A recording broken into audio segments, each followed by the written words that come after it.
Let's please give a warm welcome to Christopher Frayling.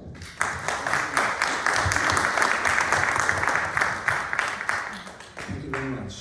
Happy Halloween, everyone, and welcome to the year of vampire anniversaries, because we've got this year 100 years of the film Nosferatu, which opened in Berlin in March 1922.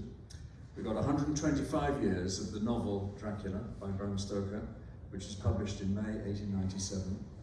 We've got 150 years of Sheridan Le Fanu's story Carmilla, which was published in 1872 in Dublin. And closer to home, we've got 30 years of Francis Ford Coppola's Bram Stoker's Dracula, which was first released in November 1992, almost exactly 30 years ago to the night. And 25 years of Buffy the Vampire Slayer on television, which was first aired in 1992. So 100 years of vampires, and I've called it the first 100 years because I'm quite sure that vampires have shape-shifted their way through the last century. They're jolly well going to shape-shift for the next century as well. They've shape-shifted during that 100 years from soulless predator, which is how they began, who comes back after death to haunt us, and particularly spooky because they actually enter our bodies by biting us, to lost souls who are condemned to eternal life, Anne Rice style, and who are very worried about their place in the universe, to soulmates, where they help adolescent people through their growing pains and provide companionship and teach them all about sex from the neck up. So they've gone from soulless to lost soul to soulmate, which is quite a journey that vampires have taken in the last 100 years, and I'll be telling you a little bit about that. But I want to start in 1922 because that's when Nosferatu opened. And you've probably noticed, particularly in these august surroundings, the literary celebrations that have been this year for the centenary of 1922, year one of modernism. Because in February 1922, James Joyce's Ulysses was published, and in October, T.S. Eliot's The Wasteland, and also, of course, the poetry of Ezra Pound. But I'm thinking particularly of Ulysses and The Wasteland, and you think, well, that must be a completely different universe to the universe that I'm talking about. So, we're in the world of popular culture with vampires, and that's as high as you can get. I want to read you a couple of extracts as a starter. Firstly, an extract from Ulysses. He comes, pale vampire, through storm his eyes, his back sails bloodying the sea, mouth to her mouth's kiss. my tablets, mouth to her kiss, must be two of them, mouth to her mouth's kiss. An explicit reference to Bram Stoker's novel Dracula and the ship sailing from Eastern Europe into Whitby with its bloody sails, and also Jonathan Harker sitting in Castle Dracula saying, my tablets, 'tis meet I write it down, a quote from Hamlet actually.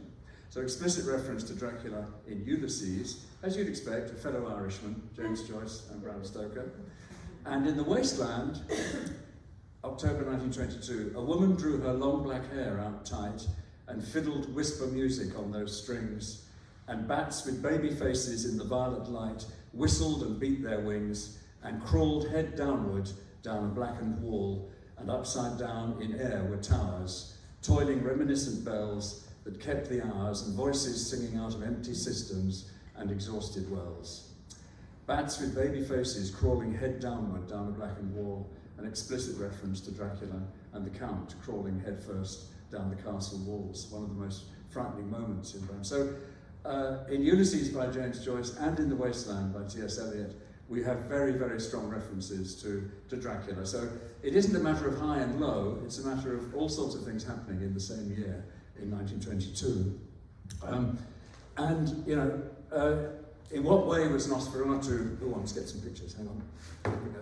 Wait a second. In what way was Nosferatu modern? Well, firstly, there's been a lot of research on the connections between the modernists in art and literature and the occult, whether it's Mondrian and Theosophy or various forms of mysticism, Yeats and the Golden Dawn, etc. So it's quite common for there to be connections between modernism and this kind of world. But more importantly, Nosferatu, when it came out, was a very modern film. I mean, the opening shot is with a telescopic lens, focal length of 75, from inside the tower of a church. And it includes stop motion for the carriage arriving at the castle with all sorts of frames missing, a reversal of negative and positive for the White Forest, cross-cutting between 4 separate scenes going on at the same time, which at that time was very, very avant-garde. So it may be set in 1838, but it makes full use of the latest technology. So that's one way in which it's modern. Another way, and this relates very much to this evening, when Nosferatu opened at the Marble Hall in Berlin's Zoological Gardens, where else for a vampire movie, on the 4th of March 1922, guests at the preview were requested to dress up in costume that was suitable for the occasion and join a Nosferatu ball, a Biedermeier costume, that's the period 1815 to 1848, to match the historical setting of the film and create a suitably retro atmosphere. Nosferatu, ladies and gentlemen, was the invention of cosplay. Everyone thinks it started with the Rocky Horror Show. It didn't. It started in March 1922 with the opening of Nosferatu. And there are photos existent of the premiere, and it was a little bit like the Halloween parade in New York. It's also been called the first cult film worthy of the name, and this relates to one of the intertitles that happened in the film. I don't know if you know the film, but Jonathan Harker, or Hutter as he's called, arrives in Transylvania, and he's met by a carriage. And the intertitle, as he crosses the bridge, reads, "And when he crossed the bridge, the phantoms came to greet him." Which is one of the most beautiful intertitles in the whole of silent cinema, I think. But the thing is, when the film opened in Paris in 1926, the surrealist artists who lived there were absolutely thrilled by this intertitle. In fact, André Breton said it summed up the whole of the surrealist project. And when they crossed the bridge, the phantoms came to greet them. A world of metaphor and fantasy and imagination. And crossing the bridge became the slogan of the Parisian surrealists. In fact, they'd go and see the film over and over again, and when that intertitle appeared, they'd start intoning it like a mantra. And when he crossed the bridge, the phantoms came to greet him. So, ladies and gentlemen, not only did this found cosplay, it also was the first cult film of modern history. So, to that extent, it was a modern film as well. And of course, finally, it founded a genre. I mean, you could argue that there had been horror movies before, Barrymore's Dr. Jekyll and Mr. Hyde, and indeed Edison's Frankenstein of 1909. But in terms of a genre actually settling down with rules of its own, you could argue that Nosferatu is the first modern horror film. So you can't get more modern than that. It founded a dynasty which is still going strong. This is a portrait of the Count by Albin Grau, the producer of the film, and who was also a graphic designer and a well-known occultist in Germany. He was a pan-sophist. The writer, Henrik Galeen, was a Rosicrucian, and the director, Friedrich Murnau, gay director, was also fascinated by the occult at this time. And the creepy thing about Nosferatu is they all believed in vampires. I mean, most vampire movies take a distance from it, and it's slightly ironic, and they put the thing in inverted commas. But not with Nosferatu, they believed in it, and that makes it particularly creepy. This is the portrait of the Count by Albin Grau. This is part of the publicity. They spent more on the publicity than they did on shooting the film. And wonderful, wonderful posters, press books, and leaflets with the lettering. The Count, who is a deeply unattractive figure, unlike later vampires. You don't want to be bitten by this guy. He's one of the few really credible corpses coming back. You kind of believe this guy's been dead, and he's come back to bite you, which isn't always the case in vampire movies. Yeah. So, flashback, Dracula. Published in 1897, the novel by Bram Stoker, published in the year of Queen Victoria's Diamond Jubilee, and also the year when Freud started his psychoanalytical researches, and year 2 of Lumiere's cinematograph. So quite a confluence of things. Victorian England, high Victorian England, Freud, and the origins of cinema. This is the first ever illustration to Dracula, which Bram Stoker approved, the paperback cut-down edition of 1901, which shows, you know, I quoted you T.S. Eliot, bats with baby faces shinning down the castle wall. Well, here's the Count looking like a bat with his cloak shinning down the castle wall. But the first performance of Dracula wasn't in fact a film, it was a reading of the book, and in fact the text of this has survived, where Bram Stoker worked as the business manager at the Lyceum Theatre in London with the most famous actor-manager of his period, Henry Irving. And Bram Stoker, in order to protect the theatrical copyright of Dracula, had to actually perform it. So on the day of publication in May 1897, young members of the Lyceum cast sat on the stage of the Lyceum Theatre and did a semi-dramatised reading of the whole novel. It took over 4 hours, and because they had to send it to the Lord Chamberlain for censorship purposes, the text has actually been rediscovered recently of that reading. So the first person to play Count Dracula was a man called Mr. Jones. Long before Bela Lugosi, long before Max Schreck in Nosferatu, Mr. Jones, and we're not quite sure who it was, but we think it was a man called Albert Jones, who was a junior member of the Lyceum Repertory Company. So that was the first performance of Dracula. There had, of course, been what were known as vampire movies before Nosferatu. There were 40 films globally between 1896 and 1921 with the word vampire in the title. But as far as I can tell from my researches, and I've looked at this quite closely, none of them are supernatural. They're either a vamp, like here, Theda Bara, or a super criminal of some sort. But in the case of Theda Bara, who was the most femme fatale, so she's a sort of vampire metaphorically. She feeds off the energy of hapless boyfriends, as she does in this film, A Fool There Was.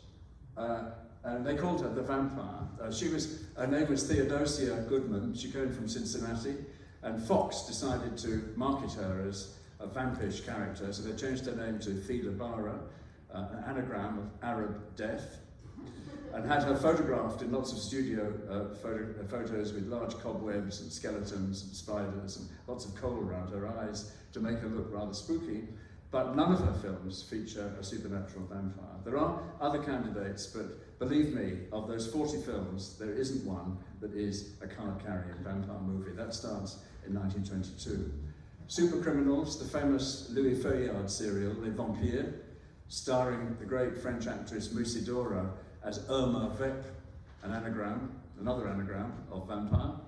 And here she is in her black body stocking, a famous sort of costume, and she's a cabaret singer who leads a gang of super criminals in Paris, and it ran for over 300 minutes as a serial between 1915 and 1916. So there were lots of vampires, but none of them bit people, and none of them were supernatural. That begins with Nosferatu.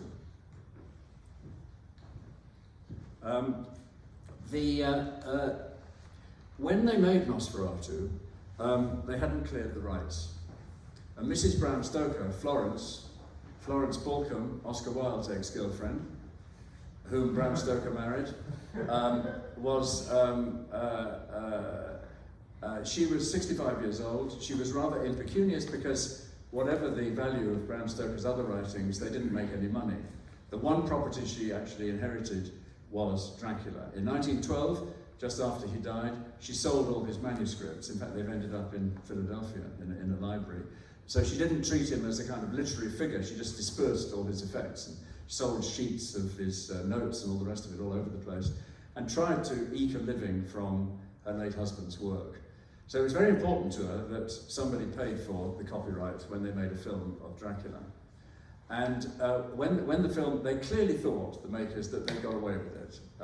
Murnau, the year before, had made a film called Der Januskopf, the Janus face, the Janus face, which is a version of Dr. Jekyll and Mr. Hyde, and he hadn't cleared the rights of that either, so this guy had form. But in 1922, they shot Dracula, and they obviously thought by changing the atmosphere, first of all, by putting it back to 1838 instead of 1897, by cutting out all the techno references in the novel. There's lots of up-to-date, blood transfusions, shorthand, typewriters, Winchester repeating rifles, and there's lots of up-to-date cylinder recordings and things like that. So I think Bram Stoker's Dracula is a kind of techno-fiction of 1897. They cut all that out and put in lots and lots of reference to the occult in Nosferatu, lots of strange hieroglyphics and strange documents and references to Paracelsus and all this kind of world of the occult. So they clearly thought that was another way of covering their tracks. They changed the names of all the characters. So Harker became Hutter, Mina became Ellen, and Dracula became Count Orlok. And they changed the location. So Whitby became Wismar, and it was all set in Germany and Slovakia. And they clearly thought that they got away with it, not least because they invented 3 aspects of vampire lore that aren't in Dracula that were to have a very long cinematic shelf life. Firstly, the idea that vampires are destroyed by the light of the sun, that as the sun rises, they crumble into dust. Well, in the novel Dracula, Dracula wanders around Piccadilly in broad daylight with no problem at all. He's not at his best, I have to say, until the evening. But in the daylight, he wanders around Piccadilly. And so, number one, they invented this idea of, which has reappeared in countless vampire movies, of you open the curtains as the sun rises and the vampire disintegrates. That's number one.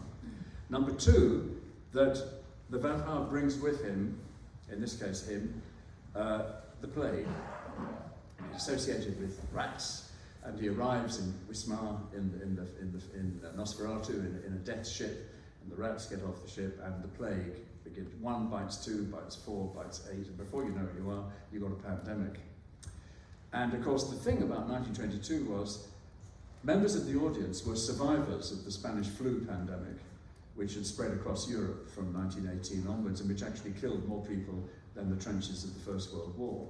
So they knew what a pandemic was, and by turning the vampire into a story about the spread of a pandemic, they were really packing a punch with the contemporary audience. That was the second innovation. That's not from the novel. And thirdly, the way to destroy a vampire is not just the sunlight, but for, quotes, a chaste woman, an innocent, spotless lady, has to keep the vampire occupied as best she can, even if it means sacrificing herself. And so he hangs around till the sun rises, and that's it. A theme they got from the Flying Dutchman and other German folkloric tales. So you've got the plague, you've got the sunlight, and you've got the idea of a woman sacrificing herself to the vampire, all of which were new, all of which were invented by the filmmakers. And clearly, they thought they'd got away with it, but they hadn't. They didn't take account of Mrs. Florence Bram Stoker. Because they spent so much money on the publicity, this is a flyer designed by Albin Grau, where the vampire turns into an anteater for some reason. It's very strange, but quite compelling. That's the Czech poster by Albin Grau. Fabulous graphics, I mean, in all sorts of ways. That's a still, and derived from it, the Spanish poster of 1931, taken directly from that still in the film. So Mrs. Stoker saw the publicity, because they spent so much on the publicity, she couldn't avoid it really, even though it was all happening in Germany, and she sued. The production company, Prana Film, conveniently went bankrupt 3 weeks after Nosferatu opened. So she couldn't sue the production company, she had to sue the court that had taken over responsibility for Prana's debts. And it got stuck in the German courts for 3 years, from 1922 to 1925. And she wanted $500, but didn't get it. And eventually had to settle for all copies of the film being destroyed. Because, as she said, its mere existence prejudices my dramatization and cinematic rights. Its mere existence prejudices them, because who knows who might see it. So the court ruled that all negatives and positives of Nosferatu had to be destroyed. But like the vampire, it kept turning up in places. In Paris in 1926, which is where all those surrealists saw it, and when he crossed the bridge, the Phantoms came to meet him. It turned up in London at the Film Society, where it was billed as Murnau's Dracula, which must have really annoyed her, because they didn't make any pretense that it was covering its tracks. And she persuaded the London Film Society to surrender their print. It was destroyed. And it then turned up at the Film Guild Cinema on West 8th Street in New York in a print. Nosferatu the Vampire, inspired by Dracula, it says on the posters. Again, they weren't hiding it. And by that stage, Mrs. Bram Stoker had sold the rights to Universal Studios in Hollywood, the rights to the 1920s plays and to the movie rights. And so she managed to persuade the Film Guild Cinema to surrender its print and give it to Universal on condition it was destroyed immediately. We'll get back to that in a sec. And there was a sound version came out in Germany in 1930 where they added a happy ending by repeating the stuff that had happened at the beginning of the film of happy married bliss and just slapping it on the end so that they all rode off into the sunset and lived happily ever after. And they also found lots of footage of happy peasants in the fields, allegedly in Transylvania, which they put in to pad out the story a little bit. And it was called The 12th Hour, and it came out in 1931. In fact, the print that we've all seen of Nosferatu is today is all those were destroyed except the sound version, which survived. There was a Czech print which turned up in 1940, which was bought by the Cinematheque in Paris and acquired by the Museum of Modern Art in New York. That's the basic print from which all modern prints were taken. And a print in Germany survived which had all the intertitles, a safety print. So you put those two together and you get the restoration of Dracula.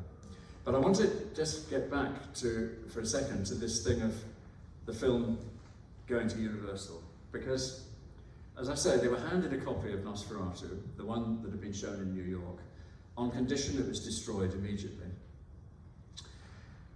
Well, I've made a bit of a discovery, and I'm just about to show you a film clip that I hope none of you have seen before, because most vampire clips are fairly well known. Universal, 2 years later, made a short film called Boo! Which was a comedy film which mocked and satirized Nosferatu in order to promote their own product, which was the Bela Lugosi, Dracula. So they took the print, recut it, put a rather corny, well, you may like the gags, I don't know, but anyway, slightly corny in my view, commentary on it, and this is what you get. I'm going to show you an extract from, has anyone seen this? Boo! By Universal. No, I'm delighted. This is quite discoveering. The film historian Kevin Brownlow, who's a great archaeologist of cinema, helped me find this, and this may be its first public screening since 1932. But the point is, they did not destroy their print. But what they did, rather like Duchamp painting a moustache on the Mona Lisa, decided to destroy it in a different way by satirizing it. Here we go. He'd better keep away from the casket or he'll be coughing. But he doesn't care. You can see how brave he is. So he decides to ask the guy his name and how he feels. Why, it's Dracula, a guy who invented necking. The caretaker decides to run out and have a good fit. He's afraid that Dracula may want a blood transfusion any minute. But when he tries to go away, he meets himself coming back. It looks as though he's having his ups and downs. He acts like Congress and always ends up where he started. This exercise is good for water on the knee, water on the brain, and other naval diseases. It is also a good way of enjoying the jitters without drinking alcohol. The poor fellow is afraid to go to bed, so he sleeps in a hammock. Dracula wants to start his stuff. He thinks he's clever, but we can see right through him. So the caretaker comes downstairs with a hatchet. I don't know how he got upstairs, but anything can happen in a nightmare. Dracula was a big cheese, so he always had mice around him. So he hits Dracula in the coffin. Oh! Oh! As usual, Dracula rises to the occasion. Now he's got Dracula sore, and the caretaker hasn't a ghost of a show. The caretaker decides that he might have been seeing things. Maybe his near dear was nearer than he thought. No, sir, he was right. A guy with a face like Dracula must be a spook, or he'd have his face lifted. And the worst of it is, this spook looks screwy. And there's nothing screwier than a screwy spook. He decides to retire. If I were in his place, I'd resign, or at least quit. As the door blows open, he gets the delicious aroma of fresh ghost. He gets a sudden attack of the pivot disease. It's like the hiccups. The more you do it, the more you have to. And when you think you're over it, you're just beginning. The only way to stop is to do it faster and tire yourself out. If you saw a sight like this in your bedroom, maybe you'd have a jitter or two. He's got it again. This is what's known as being several sheets in the wind. It looks as though it's becoming a habit. Pretty soon he'll wear out the sheet, and then he'll have to start on the mattress. Okay, so there you are. It's Boo by Universal. It is extraordinary. I mean, they printed the film and basically mocked it, satirized it, recut it, put the gags over it and all the rest of it. But of course, simultaneously, filmgoers could go and see the Universal Dracula, which hasn't been cut about and mocked and satirized, and presumably like it some more. It is extraordinary. Now, what happened to their print of Nosferatu after that, I don't know. But what I do know is they hung on to it for 2 years longer than they should have done, because the condition of being handed it was that they would destroy it. Anyway, that's Boo. And so after Nosferatu, but before Boo at this stage, various things happen. London After Midnight, a Lon Chaney film, the most famous lost film of the silent era. Scarcely a day doesn't go by without someone claiming to have found this movie. They never have. But a version has been pieced together from stills, which is actually quite interesting. But what's fascinating about it is that it is not a vampire movie. It's about a vampire impersonator, played by Lon Chaney. It's a murder mystery. And for all sorts of complicated plot reasons, he dresses up as a vampire in order to unmask the killer.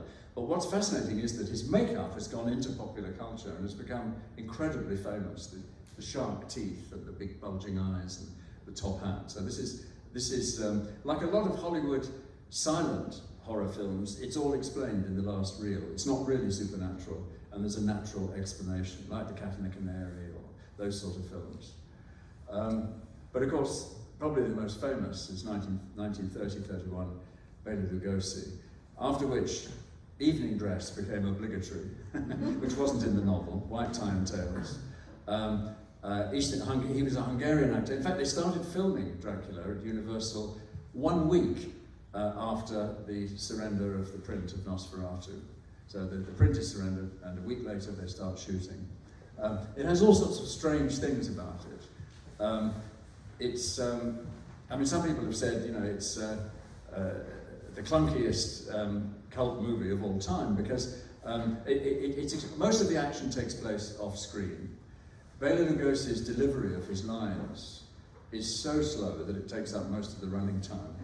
And as you arrive in the castle, there's a spider's web that's 20 feet across, which is slightly far-fetched, but more importantly, at the bottom of the stairs, 2 armadillos, which suggests that they're not in Transylvania, they're in Texas, which is very, very strange. But despite all of that and the creakiness of it, the performance style of Bela Lugosi and the atmosphere, particularly of the first quarter of an hour, the bit where they go to Transylvania into the castle, has really become legendary amongst vampire movies. After that, less so. A Spanish version was shot. I haven't got a picture of it, but in the book we go into this. That on the same sets, but with a different cast, with a different director, with a different cameraman, overnight they shot the Spanish language version. In those days they didn't dub films, they made versions for different territories. And the Spanish version is actually a great deal better as a movie than the Todd Browning one, which you may know and so on. But anyway, so here's the White Tie and Tails, and which found its way into publicity of various kinds. This is a French press book which we used as the inspiration for our cover. They struggled to make a sequel, Universal, and at one point Bela Lugosi was going to appear in the sequel, but in the end he didn't. And this extraordinary, rather wonderful film, Dracula's Daughter, was what emerged from that process. Quite a long time later, 1936, it took them 4 or 5 years to get their act together, where on the right, the Countess Zaleska, Dracula's daughter, who's trying to get rid of the curse of the Draculas. How Dracula had a daughter is never explained, by the way, but that's another story. She's trying to get rid of the curse of the Draculas, so she goes to a psychiatrist to try and sort of talk it through and get it out of her system, but she can't get it out of her system. So at night, she sets up an artist studio in Chelsea, and here she is picking up an artist's model before biting her and vampirizing her. And it is almost explicitly lesbian as a scene, which is remarkable for mid-1930s Hollywood. But of course, because of that, it's become a huge cult movie. It doesn't attempt to hide it. You know, it's a woman-on-woman story about vampirism, and a rather remarkable film. Lots of things happen in between times. We have Abbott and Costello and other such friends of Dracula. But in 1957, Hammer Films in England had a go. Oddly enough, the first English actor ever to play Count Dracula, because in Hollywood, John Carradine, Bela Lugosi, Lon Chaney, rather improbably, Lon Chaney Jr., and others who played Dracula, Spanish actors, Mexican actors, but there'd never been a British actor playing it, which is very surprising to 1957.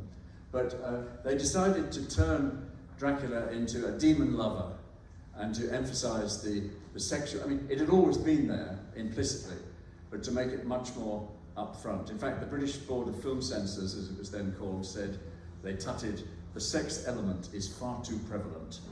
And they asked them to trim certain scenes, including this one actually, where he bites Melissa Stribling. But that was, it was in colour, it was set in Victorian times, it was all about repression and liberation. The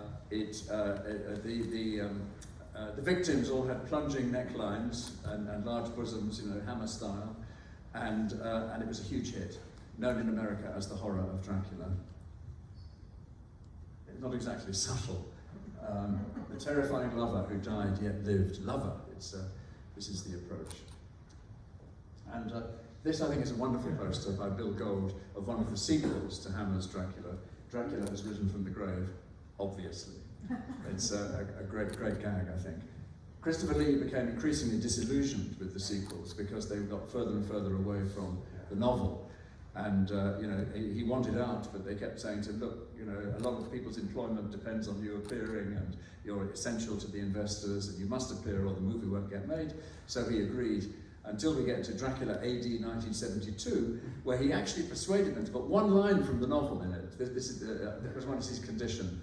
You would pit your wits against me, I who have commanded nations. He was very pleased with that. It has absolutely nothing to do with the movie, but he got in a line from Dracula. And eventually, in the early 70s, when that theme was running out of steam, Hammer reckoned the world was ready for them to make Carmilla, the Sheridan Le Fanu story, which again is a lesbian vampire story set in Styria in Austria, about the Countess Carmilla, or Mircalla, who vampirizes all sorts of young ladies in Austria, Styria. This is the Italian poster, very strong poster, I think, with Ingrid Pitt, who brought an element of European sophistication to Hammer for the first time. And Peter Cushing makes a brief appearance, because it was obligatory that Peter Cushing appeared in Hammer films at that stage to appease the investors. And then, really, in the 1970s, two things happen that I think take vampire movies in a new direction. One of them is the publication of Salem's Lot by Stephen King, where it's taken out of the world of Transylvania and castles and Eastern Europe and hereditary titles and cloaks and fangs and evening dress into a small town in Maine, where a small face-to-face community gets vampirized. And so, you know, all that imagery of Victorian literature goes, and it becomes a very different, an American novel, Salem's Lot. And Anne Rice's interview with the vampire 2 years later, where for the first time the vampire has an inner life that is a kind of addict, is condemned to eternal life and doesn't like it. And so the psychology of the vampire becomes an interesting person in his own right. Whereas before, Christopher Lee scarcely said a word in the films. He just sort of bit people and bared his fangs and put in his red contact lenses and spread his wings, and that was about it. But suddenly the vampire becomes an addict, an interesting person, as I said at the beginning, turning from a sort of soulless creature into a lost soul for the first time with interview. And so a mixture of the Stephen King idea and the lost soul idea gives a whole shot in the arm to the vampire genre in film. So you get, oh sorry. I'm supposed to be going back. Spoiling it. There we go, yes. The Hunger, 1985, with David Bowie as John, lover of Miriam, played by Catherine Deneuve. And the best scene in this movie is John waiting in a hospital waiting room and disintegrating before our very eyes, getting older and older and older while sitting there waiting for his turn in the hospital. It's the most extraordinary sequence. Probably the most stylish vampire in movie history. Or Near Dark, where the vampires become a gang of redneck, get it? Yeah. Redneck drifters, a sort of wild bunch of outlaws wandering around the American Southwest. A very scary movie made by Catherine Bigelow, a wonderful film, I think. It begins with an extreme close-up of a mosquito in action on someone's arm. And again, it's contemporary, it's the American Southwest, it's nothing to do with cloaks and fangs and hereditary titles. Or The Lost Boys, the idea of vampires as a sort of gang of heavy metal teenagers in a seaside resort who hang upside down in a cave surrounded by pictures of dead rock and rollers. It's a very, very clever idea, and it was a huge hit. Or The Addict theme. This is The Addiction, made in 1995, which is about a philosophy postgraduate at NYU who's studying the abject and gets bitten by a vampire in Greenwich Village, down the road actually. And it's a very clever film, I think, and much, much underrated, but this idea of vampire as addict within a contemporary setting. And then Coppola's misnamed Bram Stoker's Dracula, 1992. Misnamed because there'd been a lot of research in the 1970s about this character called Vlad the Impaler, a Wallachian prince, roughly the time of Richard III in England, who was a national hero in Wallachia for a famous series of battles against the Turks. And while Bram Stoker, it's a long story, but I go into it, but while Bram Stoker was researching Dracula, he found a book about, called An Account of the Principalities of Wallachia, and he copied down one footnote, which said, Dracula in the Wallachian language means devil or dragon. And he loved the idea of the name. He knew nothing about Vlad the Impaler. He muddles him up with his father. He had no historical knowledge of that period, but he loved the name. And he changed the name of his manuscript from The Vampire, which was its original title, to Dracula. And you wonder, if it wasn't called Dracula, would it still be in print after 100 years? It's a great title. But the researchers of the 1970s reckoned that Bram Stoker must have known a lot about Vlad the Impaler, and it's the key to understanding his novel.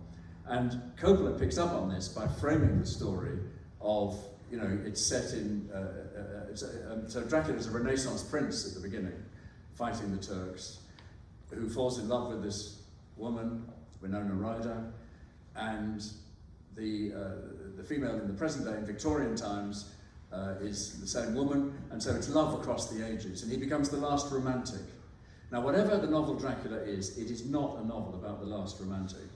The Count is a predator, he's unpleasant, he's got appalling breath, he's got a lot of facial hair, he's a 460-year-old military commander. You don't want this guy standing at the foot of your bed. But in this version, he becomes the last romantic, and Van Helsing, the good guy, becomes a crazy fundamentalist, played by Anthony Hopkins, fresh from the Silence of the Lambs, in case you had any illusions about that. So I think it's a really interesting film, but to call it Bram Stoker's Dracula is very naughty. That's one thing it isn't, I think. He also cast Gary Oldman as Dracula, which is, Gary Oldman's a great actor, but it shows a complete misunderstanding of the British class system, but that's another story.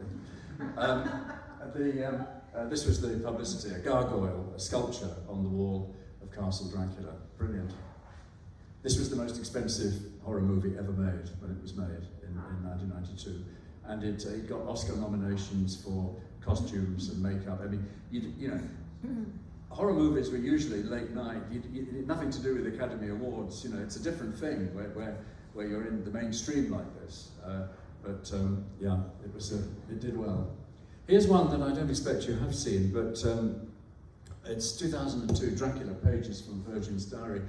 I've chosen these slides to show that the old story still has life in it.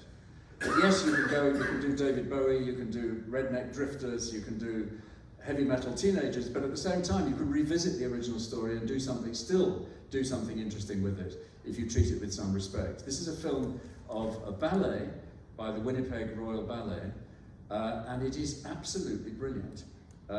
It's told entirely from the victim's point of view, rather from the women's point of view, Mina and Lucy, rather than from the point of view of the Count, or indeed the point of view of Van Helsing and Jonathan Harker.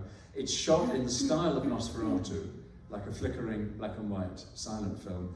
And believe me, it really packs a punch. I thought this is not well known as a film, but and most recently, Netflix and the BBC did a version of the novel Dracula. Mark Gatiss and the team that did Sherlock, updating Sherlock Holmes, and did the same with Dracula. Again, giving Dracula, played by the Danish actor Claus Bang, much more of a inner life. He's opposed to Anne Rice's interpretation of Dracula. I think it's extremely gory.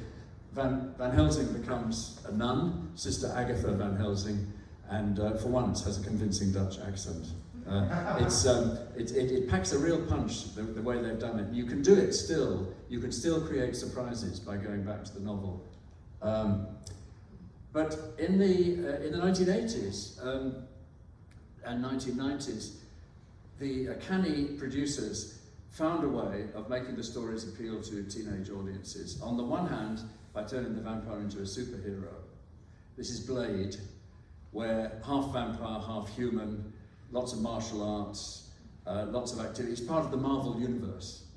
And so, on the one hand, so you get Van Helsing, the film, or this year's Morbius, and others, where the vampire as superhero. On the other hand, you get Buffy and Twilight. The idea of the vampire as a kind of soulmate, well, in the case of Twilight, a soulmate who helps adolescent girls through their difficult teenage years. And the filmmaker Joe Dante said something wonderful about Twilight. He said, it's the very first vampire movie where parents actually recommend their children to go and see it because it's all about abstinence and not doing it. That's the whole trick of the story. And he says, you know, I mean, if parents are recommending a vampire movie, something's very wrong. It's supposed to be a guilty pleasure. It's not supposed to be something that parents recommend. But with Twilight, they do. And with Buffy and Twilight, here's Buffy pointing out an old friend, Nosferatu, in the TV version. Publishers' categories, maybe possibly even in this building, teen vampire or paranormal romance became publishers' categories, huge market for vampire stories for teenage readers, young adult YA readers, and so on and so forth, which comes out of that. Rather a traditional view of masculinity in Twilight, one has to say. They're still very Byronic, pale, dark, and abstinent. People ask me what my favourite vampire movie of all time is. It would have to be this one, I think, a Swedish film made in 2008 called Let the Right One In, based on a Swedish novel. It has been remade, but for me, the Swedish version is the one, which is a really beautiful film, not particularly frightening, about a disturbed young boy living on a housing estate near Stockholm called Oscar. And this ragged, dark girl moves in next door. Her name's Eli, and it turns out that she's a vampire. And there's some beautiful lines in it where Oscar, the little boy, says to her, how old are you? And she says, I've been 12 for a very long time. Or on another occasion, he says, is it true that you have to invite vampires across the threshold, otherwise they can't come in? And she says, well, you know, maybe, come on, is it true or isn't it? Let's try it out. So without inviting her across the threshold, she moves in, and as a result of not being invited, she bleeds from every orifice. And this is the still of it. It's a very beautiful film. And you think, well, vampires, children, this is worrying, you know. But actually, I think it's a really, really remarkable film. And they become soulmates, and Oscar suddenly develops a confidence to get his own back on the people bullying him at school as a result of prolonged exposure to the vampire. And you get complete mayhem in the last scene with body parts flying everywhere of the bullies. I do recommend it to you if you haven't seen it. As I say, the cosplay was invented by Nosferatu in 1922, but the Rocky Horror Picture Show obviously continues it, and the goth subculture. I mean, there aren't many cinematic genres that have found their way so deeply into the society that surrounds it, all over the world, not just in the Western world, but all over the world. The goth subculture, goth records, goth costumes, lots of makeup, eye makeup, bodices worn on the outside, tooth implants you sometimes get, all of that. Bela Lugosi's Dead, heavy metal music, all sorts of things, is very, very strong. My favourite line in a vampire movie, which shows how flexible the myth has become, is from a film called Love at First Bite, 1979, George Hamilton, where he says, "How would you like to spend 1,000 years dressed like a head waiter?" So there we go. It's 100 years. The first time, why I've called it the first 100 years of vampire cinema is that, you know, it's been such a shapeshifter in the last 100 years that it's one of those myths that seems almost infinitely flexible. You can bend the rules, you can take some of the rules and jettison others, you can invent new rules, as they did with Nosferatu, you can re-energize it and retell the fairy tale over and over and over again with slightly different nuances to relate to changing anxieties in the audience. And they've been doing it for 100 years. And my guess is that just as Nosferatu opened 100 years ago, we may well get 1 or 2 pandemic vampire movies next year for fairly obvious reasons. Thank you very much.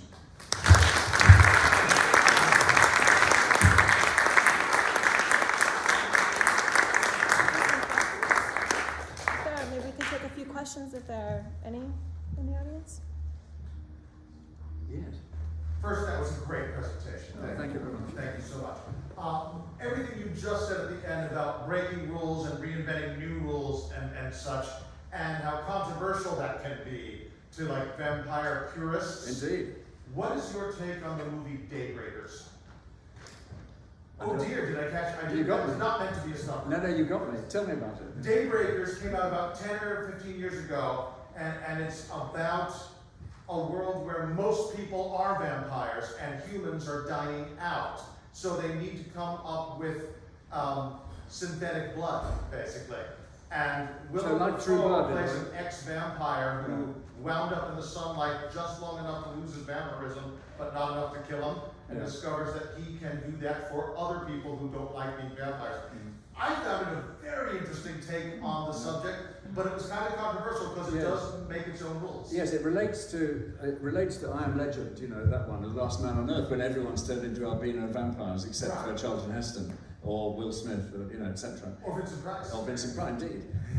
You're obviously a connoisseur of these things, but on the one hand, on the other hand, the true blood concept of real blood and synthetic blood, and and also the othering of vampires, you know, making all sorts of, you know, I think in True Blood, you know, it's a fairly transparent allegory of sort of gay liberation, in my view, where you know, the vampires get together, they get outed, they want to have the same rights as all the citizens in the town, etc., etc., etc. They're the other. And so, you know, it sounds to me like Daybreakers, it brings all those sort of things together, The Last Man and synthetic blood. I don't see why not. You know, where I think I take issue is the Coppola thing of doing all that and claiming it's the original, Right. which I think is wrong. I mean, had it been Coppola's Dracula, you know, no problem, it is Coppola's Dracula, and or James V. Hart, the man that wrote it. But to say Bram Stoker's Dracula, well, actually, in his Frankenstein, Mary Shelley, it was very close to Mary Shelley's novel, and there was a lot of truth in that, I think. I just think it's false pretenses to take the audience to the cinema to say this is the echt version that you know, accept no substitutes. So I'm great. Or you know, Innocent Blood by John Landis, where it doesn't have fangs, and Parillo doesn't have fangs, and she only bites guilty people. She won't bite innocent people, so she starts biting the mafia. There's a wonderful line in it where she says, "I thought to myself, why don't I try Italian tonight?" And off she goes and bites the mafia don, and who rather likes it, and so on. So why not? You know, and she wanders around in daylight, and etc. I don't mind all that mix and match, as long as, you know, it's telling an interesting story. What I do mind is that claiming that you're the only authentic version, which I think is naughty, actually, I must say. Sorry about Daybreakers. Clearly, I'm going to have to. Yeah. You're in for a treat. Yeah. Have you seen the Winnipeg Ballet? Pages for Virgin. I've read about it. I've never seen it. Very good. Very I got you on that one anyway. Sorry. Thank you. Worth seeing. Yeah. Sorry, there was one in this row, I think, was there? No, before. I was just going to ask you about the Goya image you pulled up first. The first slide, you have the Goya image. The Goya, yes. It's called The Sleep of Reason Produces Monsters. And one of his etchings at the same time as The Disasters of War. And it was basically about, well, no one quite knows how to interpret it. The creatures that are coming out of the guy's head, bats, owls, cats, are associated with the forces of darkness. Is he saying that when reason goes to sleep, nasty irrationality takes over? Or is he saying this is the world of the imagination, and the sleep of reason opens the door to imagination? You know, that when he crossed the bridge, the phantoms came to greet him, which is a positive thing, as it were. So I like that ambiguity. You don't know whether he's criticising the guy for falling asleep or whether it's actually opening doors for him. I just find it a very, very potent image for all the things that I'm talking about. You know, it's and the surrealists love that. And oddly enough, Nosferatu refers to Goya as well. Nosferatu referred to a lot of paintings. Caspar David Friedrich, the romantic German painter, a lot of mid-19th century German painters, and Goya. And so it sort of lives in vampire cinema as well. That's why I chose that image. But it's like a sort of curtain raiser to my theme. Can you tell me more of the occult in the cinema? Sorry? Be more of the occult with vampires in cinema. The occult? Yeah. Well, in Nosferatu, it's incredibly strong. I mean, Van Helsing, instead of being a rationalist who uses, or as I was saying earlier, you know, transfusions and all the power of Victorian science, is a Paracelsian who sits in his studio, writes all these occult hieroglyphics and so on, and is completely irrelevant to the ending. You know, the girl sacrifices herself, and the result is that the vampire gets destroyed. The professor isn't even there. He's in a different part of town. So clearly, you know, that was new, but it's suffused with references to that particular movie, to the occult. I think it's a sort of subset of, in general, of an interest in the occult and black magic and so on, which was very fashionable in Germany in the 1920s and was very fashionable in Victorian England in the 1890s. So you've got a readership that's interested in that sort of subject, and a lot of literati are on the edges of that world, the Brotherhood of the Golden Dawn. I mean, most of the, you know, I mentioned Yeats and his friends were members of the Golden Dawn, which was an occult society in London, struggling to find, they didn't like the established church, they wanted a spiritual life, and they didn't know the route to take to a spiritual life. So they're experimenting with Madame Blavatsky's books on theosophy, with the Brotherhood of the Golden Dawn, all these other things, and they're just trying to find a new route that isn't the rather stultifying established church in England. So, you know, in that context, Dracula makes enormous sense in a way. So I think it relates quite strongly. But the point about Nosferatu, as I say, is that all the key creatives were deeply involved in the occult, and that's why it's so creepy. I think it makes it a very different film. You don't feel like it's a piece of merchandise that's been dreamt up by, you know, producers, Hammer or Hollywood. You feel they mean it. And I do think that gives it a very particular charge. Actually, funny enough, I prefer watching Nosferatu in a beaten up old print, where it looks really spooky, where it's all sort of fuzzy and cracked and, or you know, the patina of age. When you see these modern things, it's not quite the same. The only thing you gain from modern restorations is that all the scenes that take place at night were tinted blue, and all the scenes that take place in the daytime were tinted orange or yellow. Whereas in the old prints, which weren't tinted at all, there's Dracula wandering around in broad daylight with his coffin under his arm, but it should have been tinted blue to tell you it was night. So you do gain that. I mean, if he's wandering around in daylight for half the movie, how the hell does he get killed at the end when the sun rises, you know? But suddenly it all makes sense with the tinting. But on the whole, I like a beaten up old print where it just gets to you, I think, that film, in a way that not many horror movies do. Sorry, I don't know if that helps. No, it was just, it seemed like there would be a line of occultism through this sort of inquiry within cinema, so I wasn't sure because it's such a big moment. Yeah, no, I think so.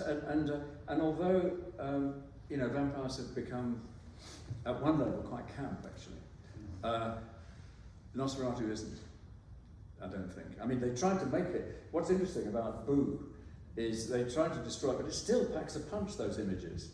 That, you know, you can recut it and make funny remarks and everything, but the rats are still horrible, and that face in the coffin is still nasty. You can't destroy it that easily, you know. I thought that was quite interesting, actually. It's like, as I say, painting a moustache on the Mona Lisa. It's still the Mona Lisa. Yeah. Which movie would you say is truest to Bram Stoker's book?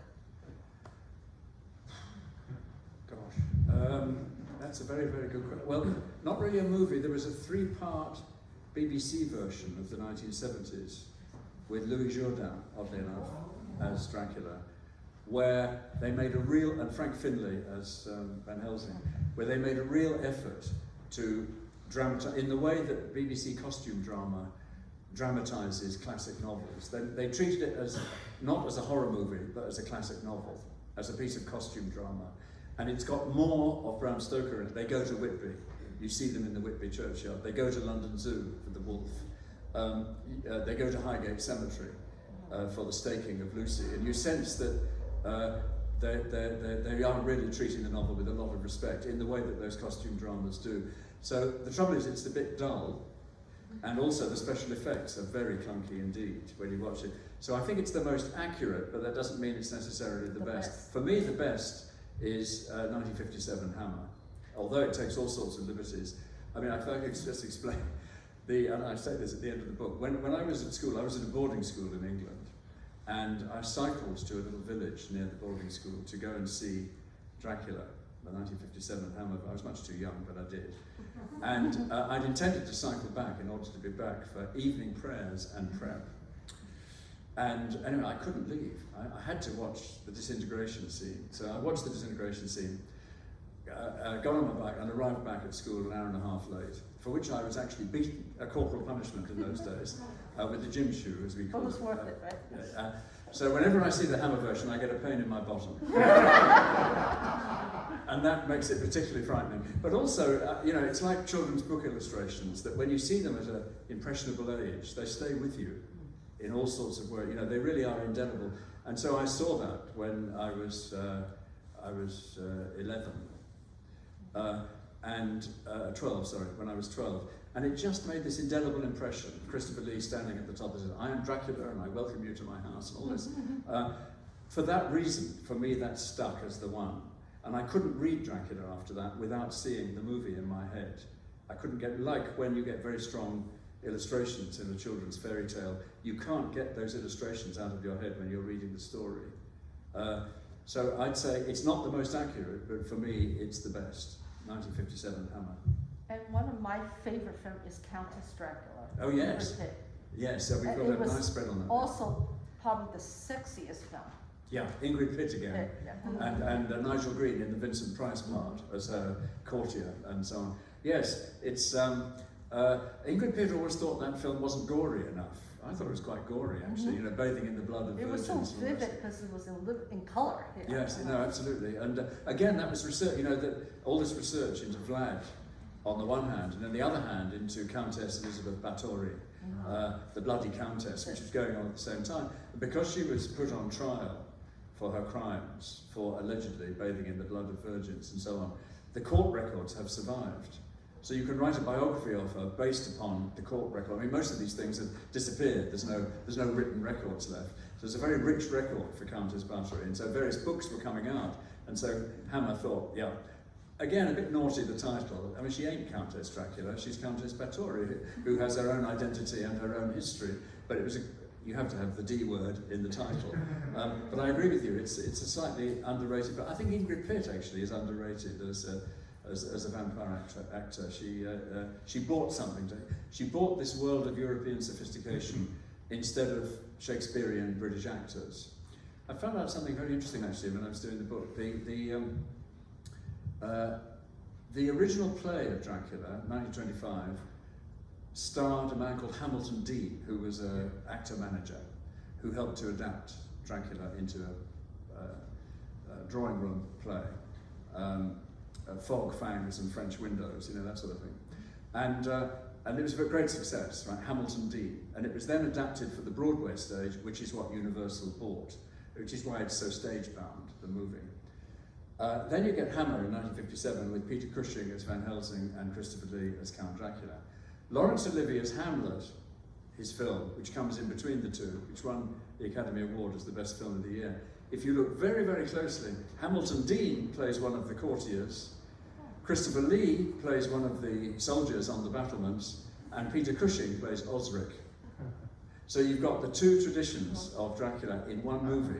They just overlap for a second, and that places it in that context of British Shakespearean acting, which is absolutely where I think those early Hammer films belong. It's dressing up. It's a strong voice, and it is like a Shakespearean performance. I love that thought that Hamilton Dean's handing on the baton to Cushing and Lee through the medium of Laurence Olivier's Hamlet. Anyway, read all about it. It's in there. Yeah. Sorry. Yeah. Let's close there. That's a good place Okay, to end, that's I it. think. Yeah. Yeah. Thank you.